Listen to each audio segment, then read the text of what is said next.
Hi everyone, it's Henry here, and in this video we're going to take a look at how I painted the new Zodgrod Wortsnagga mini that came in the recent Orc Beastsnaggas box. As soon as I saw the reimagining of this classic character, I knew I had to give it a go.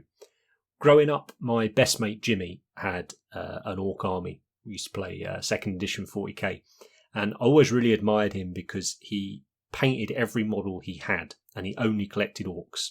And I'm still impressed that, 11, 12 years old, whatever we were, he had a fully painted, massive Orc army.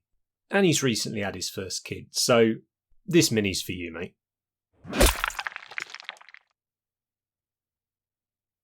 I've got a lot of other projects on at the minute, and I don't want to get derailed on my Cruel Boys army for AOS. So I wanted to try and get this model done in one sitting. And I'm going to take you through all the processes that I've used. Whenever I get a model, I try and think, can I use the airbrush to help me here? And sometimes it's not going to help out with tons of the model. In this case, it was just going to help me get a little bit of shading and interest into the skin to begin with. So over a black primer, I'm just spraying all the skin with Vallejo model colour Whole Red. Now, I had to thin that down about 2 or 3 drops of thinner to spray it through at 25 psi. So here you can see we've got a nice solid red base coat. And now I'm just going to very simply sort of do a zenithal pre-shade over the top of that. So I've taken Tamiya flat white, I've thinned this heavily, so 4 or 5 drops of thinner to paint. Again, I'm spraying 25 psi, and I'm always using our 0.4mm needle and nozzle Harder and Steenbeck Colour Paint Infinity. You can see as we spray through, we're getting very, very thin layers that build up. So if you imagine that red was a grey, we've got sort of a dark red or a dark grey up to a bright white. But just a nice, simple pre-shade on this. I'm not worrying too much about creating tons of rendering and shapes and stuff with it. It's just to get a bit of light and dark, particularly around that focal area of the face. This model is, I love it, but it's not amazing to paint in one build for a tutorial.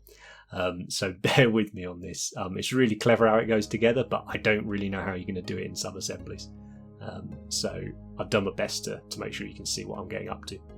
So over our pre-shade, I'm going to apply the first green. I'm having lots of fun playing around with different colour schemes for Orc skin.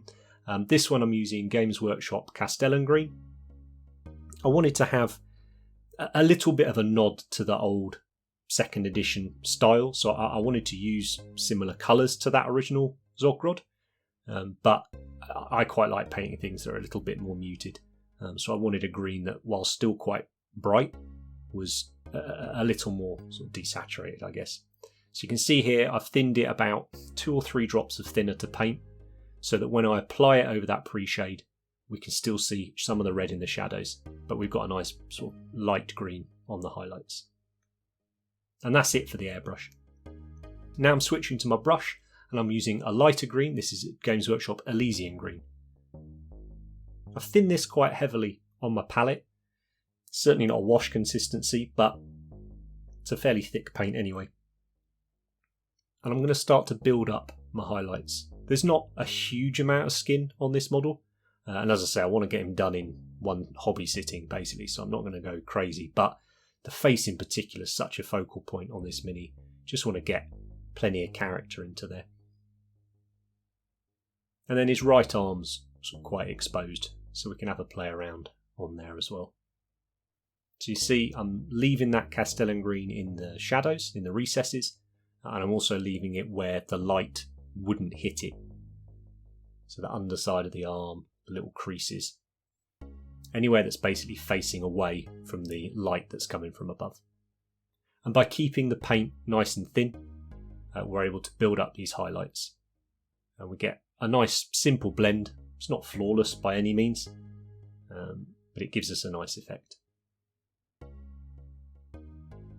Also means if we go wrong in one area, it's not very hard to cover it up.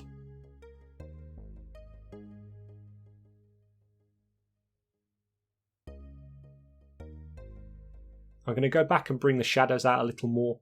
I've added a touch of Whole Red into the Castellan Green, watered it down a little. And here you can see I'm just painting it into a few of the creases, just to bring a little bit more contrast and a little bit more definition into the muscles. to get this mini done in a session.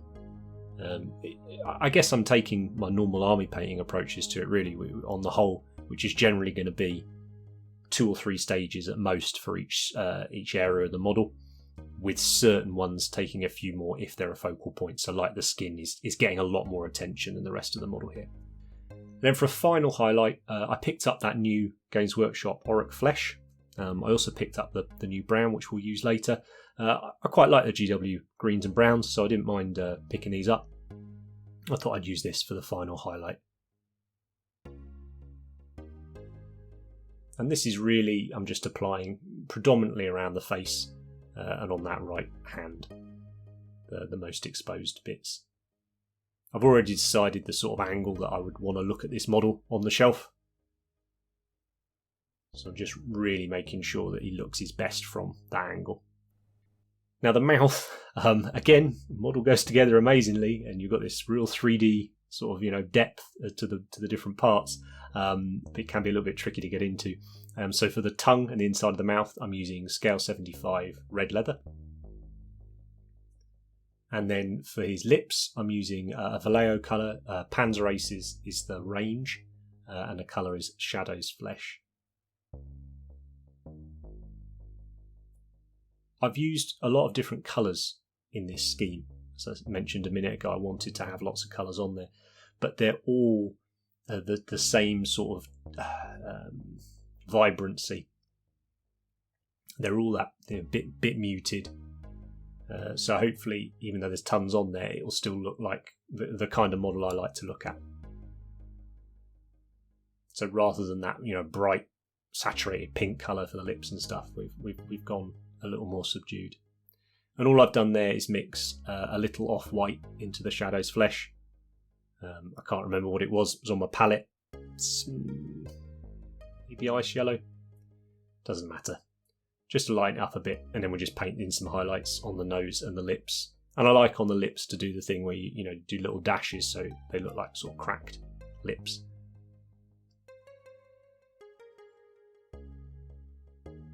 It's pretty cool. I did not film the eyes. I mentioned that on a recent video. They're just too small. All I've done is black them out, then dot of red and a dot of orange in the middle. Done.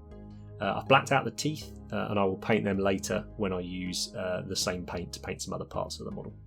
And then the final step for the skin, I'm going to give it a thin oil wash here. So I've mixed up an oil wash using Winsor Newton Sansadorf Odorless Thinners and Abtalung 502 Industrial Earth, which is sort of dirty green oil paint. You can see it's a thin wash. I haven't oiled it or anything like that. I haven't varnished the model or anything like that.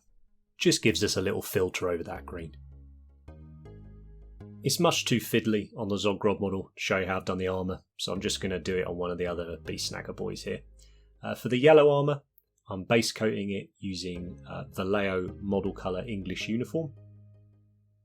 Took me 3 layers of the diluted paint to get a nice solid base coat. And to highlight that, I'm going to sponge chip using Vallejo model colour Japanese uniform. So I've torn off a small piece of sponge, dunked it in that Japanese uniform paint, touched off most of the excess so that if I lightly touch the model, hardly any paint comes off the sponge. And we're just focusing on all the edges, and if we get a little bit of chips in the middle of the panels as well, that's great.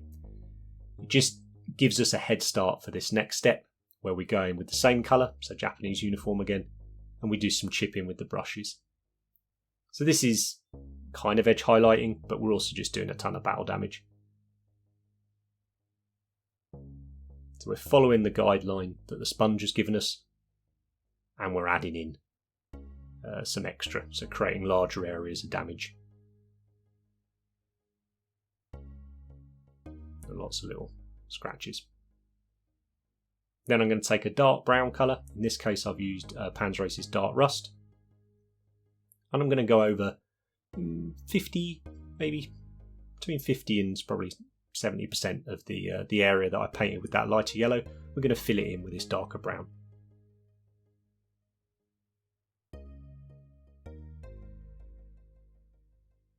I'm using these paints and these colours because I like working with them. As I said, they're all that sort of same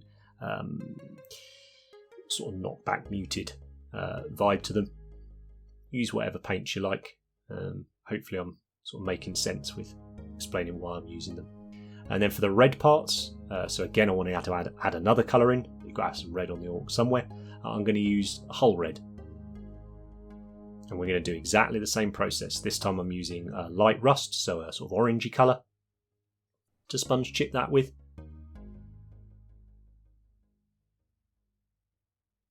I think this is one of the first paints I bought when I got back in the hobby about 10 years ago. And then the same, so following all the edges, making sure there's plenty of damage on them, and then doing a little bit more on some of the flatter surfaces.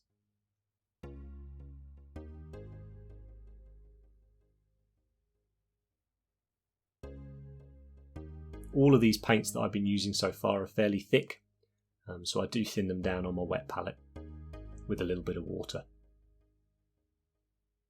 And then I'll do the same with the dark rust, the dark brown colour. You can see obviously on this red the dark brown isn't quite as impactful, don't get as much contrast, but actually the chipping colour on that works a bit better.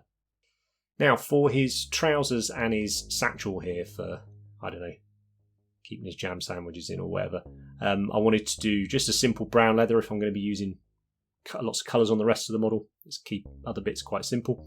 So I'm base coated them using Games Workshop Rhinox Hide, which is a nice red-brown base colour. Then I've used the new Thondia Brown colour, and I've thinned this down probably 50-50 with water, and I'm highlighting, so again, all those areas facing upwards that would catch the light, but I'm deliberately not being super accurate with this, because we're using that dilute paint. It should give us a little bit of texture to the leather. Thondia Brown's basically burnt umber, but it's a nice colour and it goes on really nicely on top of the Rhinox Hide. And then lastly I'm using Games Workshop Mournfang Brown, so it's sort of an orangey brown, and I'm doing the same here. I've diluted it right down and I'm just sort of stippling it on, splodging it on in areas that would catch more light and get more wear and tear. And as it dries, because it's thin, we should get this nice texture of this sort of worn, rubbed leather effect. And actually this little triad I'm going to use plenty for doing sort of leather bags and pouches and things in the future. They just work together really nicely, so you can see it where it's dried there.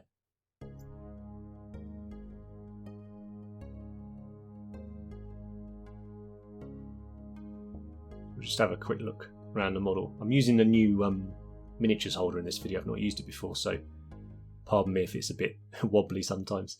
Redgrass Games sent us a bunch to use in classes, so I nicked one out of the bag and gave it a go.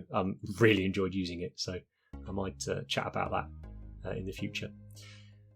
For the cloak, I wanted to go purple, so I'm using scale 75 black leather. Exactly the same reason I've used all the other colours I've chosen. They're all that muted feel to them or look to them, but still lots of colours. I really like snake bites.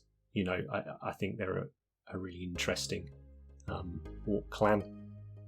So it's fun to use all the colours that you can on them that still make them kind of look like hippies.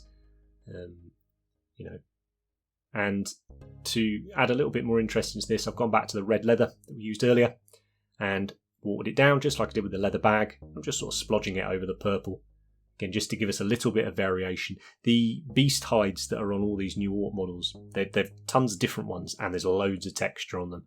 So if you wanted to use contrast paints, oils, whatever, you get tons of fun painting these. And then to highlight, I just took the purple and the red, added a little white in until it was a little lighter. And I'm simply dry brushing on a highlight. So because they're so textured, they'll take dry brushing really well.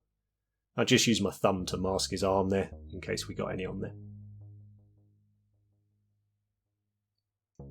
Now, one of the most, if not the most striking part of Zodgrod is his blue beard and his hair, or hair squig and beard squig, which I'm pleased to see they put little staples and stuff on this model where he's stapled the critter to his face. I'm going to use a colour called Vallejo model colour Dark Sea Blue. Again, exactly the same reason I've chosen all the other ones. To highlight it up, I'm going to start with scale 75 Caspian Blue. And because the sculpts on this, they're quite angular, the hair on a lot of GW stuff. Again, all I'm thinking about is, right, which sides of these are going to catch light, and I'll paint them the lighter blue. I'm not worrying about blending them in. I'm just worrying about putting them where I want to put them.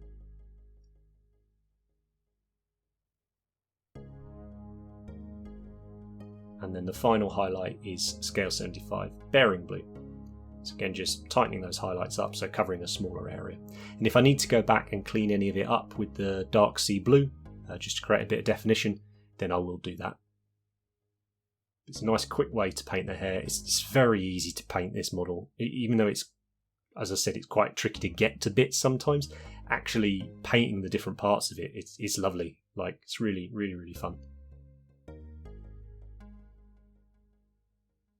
was a bit nervous that I don't normally paint models with this many colours on, so I was a bit nervous how it was going to look, but I really like how it's coming out.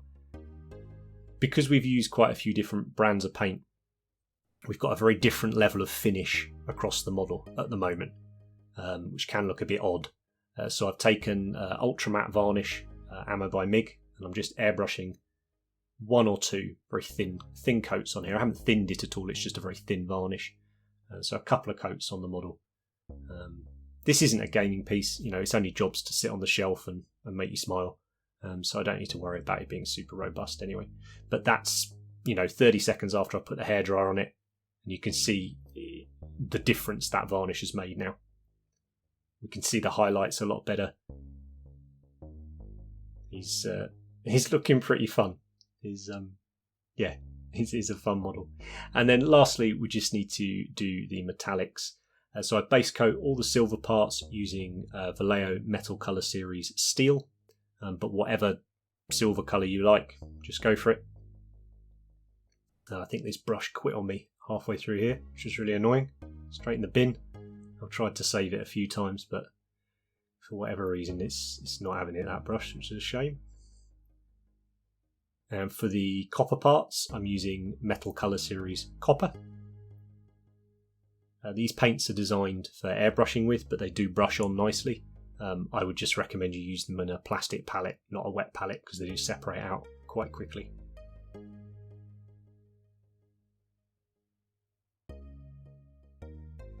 It's a nice bright copper colour. And because I want to really grunge up the metal, I wanted to start with quite bright colours for it. And I thought, why not put a third metal colour on there? This is scale 75 Necro Gold, sort of a dark green gold colour. Again, the nice thing with Orks is you just, stuff doesn't necessarily have to make sense. Sorry, I've gone off camera a bit there. So it's quite nice to the idea that he's just found different bits of metal and slapped them together and created things. There's this whole thing about the snakebites not minding using bionics and weapons and all sorts, but they don't really trust it, so it's got a nice patina of rust all over it. So with that in mind, for all the silver parts, I just mixed up about 3 parts Agrax Earthshade to 1 part Gryph-hound Orange contrast paint for the silver. And then for the copper parts, I did the same, but it was Agrax and Pterodon Turquoise, so a turquoise colour. And then for the gold, I did the same, only this time I used Dark Angel's Green and the Agrax.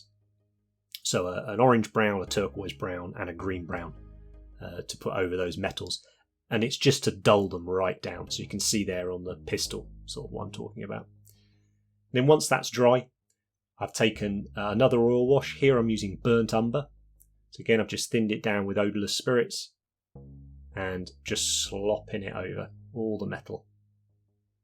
We just want to start building up these layers of corrosion, but quite simply. I'm not going into as much detail here as I did when I did the recent Rust series or the Verdigris series, because again, I wanted this guy done in a session. And I was, much as I liked him, I was kind of bored by this point. I wanted him done. Bored's the wrong word. I wanted him done. I wanted to see him on his base done. I think a lot of us rushed towards the end of the model. Then I've taken burnt sienna oil, so a nice bright orange. So this is a great colour for doing rust with. If you're interested in getting into oils, check out our videos obviously, but I think burnt umber and burnt sienna would certainly be 2 of the first oils I'd recommend picking up, because you can use them on so many projects, and they're very forgiving. Burnt Sienna is pretty full on, so be a little sparing with it. And then I want it to add just a little bit more rust to the metal because he's a snakebite and whatnot. So I'm using an enamel wash here, and this is light rust enamel wash by Ammo by Mig. And it will just give us a slightly different finish to the oil paints. So it's nice to have those different products that we're using on the metals. I forgot to film it, but I also used Absalom 502 copper oxide oil paint. I did a wash of that on the copper parts of the model. And that's him finished. So all I've done is a couple of pigments like usual on the base. I'll list the ones I used below. I just went round and tidied them up. So I painted the tubes in black, touched up anywhere or I'd got a bit of metal or whatever on the model. But I managed to get him done. So as I said, the aim was completed in a hobby session, and he's got no other job than to sit on the shelf, make you smile, remind me and Jimmy of, being an awful lot younger and enjoying those awesome games of second edition 40k. I hope you've enjoyed this quite long video for us. As I said, I didn't want to get derailed from my current projects, but when this guy came out, I had to paint him. So I hope you've enjoyed listening to my process, a sort of rambling process as I've filmed myself going through getting the model painted. Let me know in the comments what you thought and what models perhaps you might like to see us attack in the near future. Thank you ever so much for your support, both on the Patreon and over here. Even just hitting that like button does make a big difference to us. It lets us continue making these videos for you guys. So thanks for watching, and I'll see you next time.